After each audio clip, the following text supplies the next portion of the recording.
March 12, 1954, at 7:58 p.m., Raymond "Quick" Lewis arrived at Small's Paradise 30 minutes early, just as he had every night for 8 years. They didn't call him Quick because he was fast. They called him that because he was prepared, always 3 steps ahead of a killer's bullet. As Bumpy Johnson's most trusted bodyguard, Raymond knew that in the shadows of Harlem, loyalty was measured in blood. Tonight, the air felt different.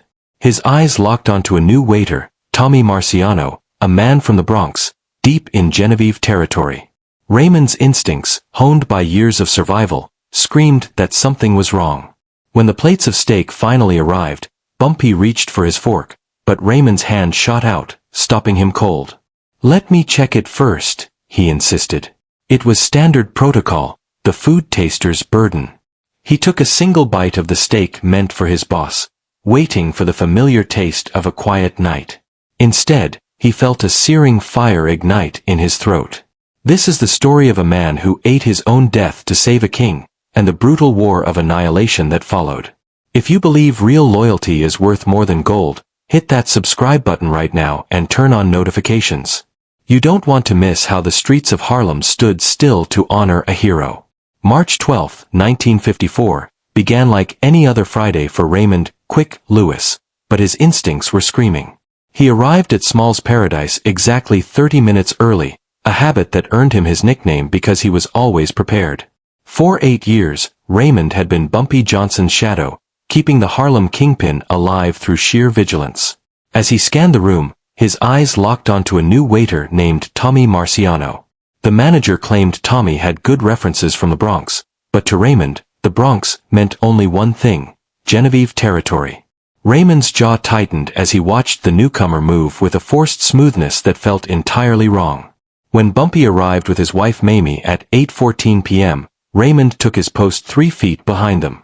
He watched Tommy take their order for steak, mashed potatoes, and green beans. Bumpy noticed his bodyguard's tension and asked what was wrong. Raymond couldn't put his finger on it yet, but he told Bumpy he just had a feeling. In their world, feelings were often the difference between life and a casket. 20 minutes later, Tommy returned from the kitchen carrying 2 plates of steak. As the waiter set the food down, Bumpy reached for his fork, but Raymond's hand shot out like a lightning bolt to stop him. "Let me check it first," Raymond insisted, following the standard protocol he had practiced for nearly a decade. As Bumpy's official food taster, Raymond ate before Bumpy ate and drank before Bumpy drank. He cut a small piece of the steak, chewed it, and swallowed. Initially, it tasted normal, and Raymond briefly wondered if he was becoming paranoid in his old age. He took a second bite just to be absolutely certain. Suddenly, a sharp, metallic burning sensation ignited in the back of his throat. Before he could even warn Bumpy, the pain hit his stomach like a concentrated blast of liquid fire. Raymond stumbled back, grabbing the edge of the table as his face drained of all color. He collapsed onto the floor, his body beginning to convulse violently as white foam bubbled from his mouth. The restaurant erupted into pure, unadulterated chaos. Bumpy jumped from his chair, catching Raymond before his head hit the floor. "Quick, stay with me," he shouted, but Raymond was already seized by agony. Blood began to seep from Raymond's nose, ears, and mouth, a terrifying sign of internal hemorrhaging. The realization hit Bumpy like a physical blow. Someone had poisoned the food, and Raymond had just taken the hit meant for him.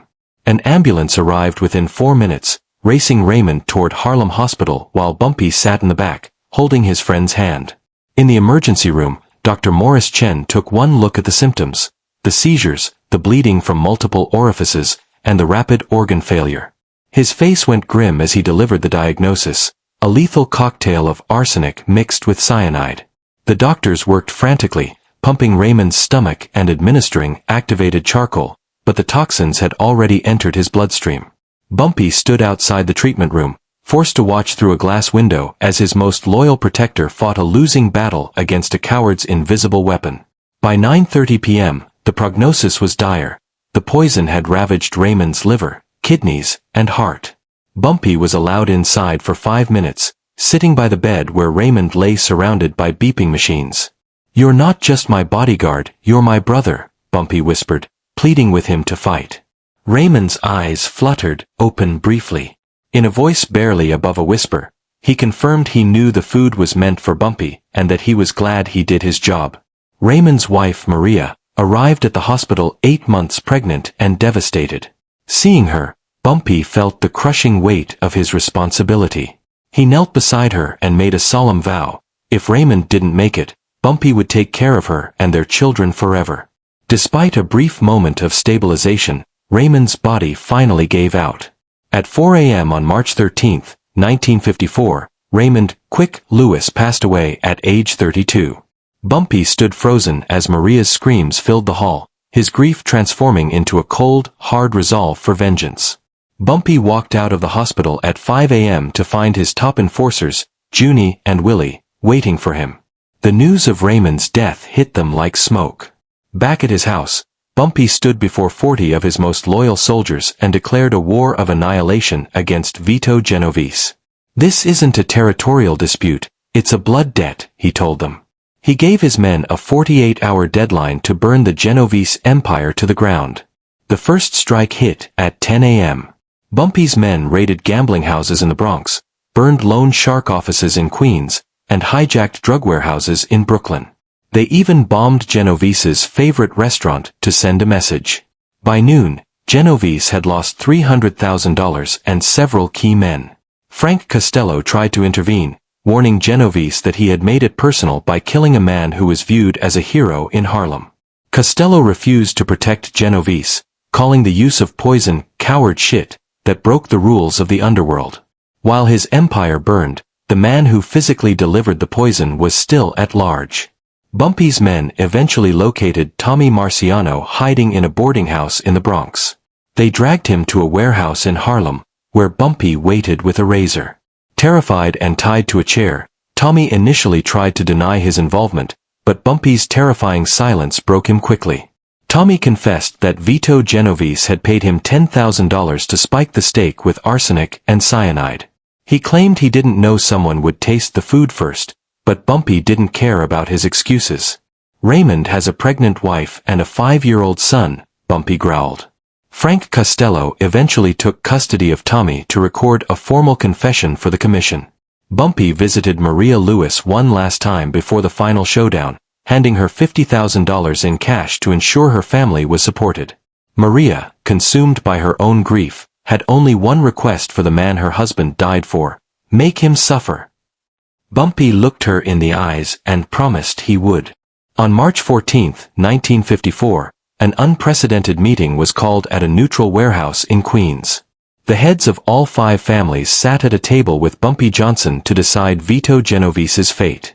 Frank Costello presented the recorded confession of Tommy Marciano, proving that Genovese had used poison, a violation of their fundamental code. Genovese tried to argue that Bumpy was encroaching on his territory, but the other bosses were disgusted. Carlo Gambino called him a disgrace, noting that he had killed an innocent man and brought shame upon the entire organization. Bumpy stood before the bosses and demanded justice, defined specifically as Genovese's life for Raymond's. Realizing that allowing such a cowardly act to go unpunished would set a dangerous precedent, the commission reached a unanimous verdict. They gave Genovese 24 hours to get his affairs in order, after which his life belonged to Bumpy Johnson. Genovese went pale as Bumpy's men blocked the exits. The most powerful mobster in the city had been reduced to a man waiting for his execution. Bumpy brought Genovese back to the same warehouse where the plot began. Genovese was no longer the defiant mob boss, he was a broken man begging for his life, offering money and territory in exchange for mercy. Bumpy remained unmoved, explaining that no amount of wealth could bring his brother back. "You failed twice," Bumpy told him. "You failed to kill me, and you failed to avoid the consequences." Bumpy produced a vial containing the exact same mixture of arsenic and cyanide that had killed Raymond. Despite Genovese's desperate resistance, Bumpy was stronger and forced the liquid down his throat. Bumpy then sat in a chair and watched with cold, clinical detachment. He didn't turn away as Genovese began to convulse, foam at the mouth, and bleed from his orifices. He waited for exactly 43 minutes, the same amount of time Raymond had suffered before his heart finally stopped. Only when Genovese was cold and lifeless did Bumpy stand up and walk out into the night. The debt of blood had finally been paid in full. On March 15, 1954, just one day after the execution, Maria Lewis gave birth to a healthy baby boy. She named him Raymond Johnson Lewis, honoring both the father he would never meet and the man who had avenged him. Bumpy visited the hospital, meeting the infant who had his father's eyes. He handed Maria a trust fund that would cover college and any other needs the children might have, fulfilling the final part of his promise to Quick. Decades passed, and in 1975, Raymond Johnson Lewis graduated at the top of his class from Columbia University. During his commencement speech, he spoke about the father who died before he was born, a man he knew only through the stories Bumpy Johnson had told him. He described his father not as a criminal's employee, but as a hero who stood between danger and safety.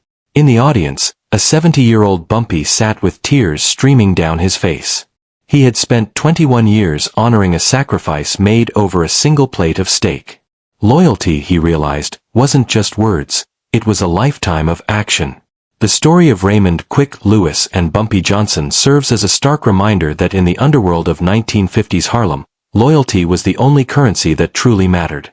Raymond didn't just perform a duty, he made a conscious choice to absorb a lethal blow intended for his friend, trusting that his sacrifice would be honored.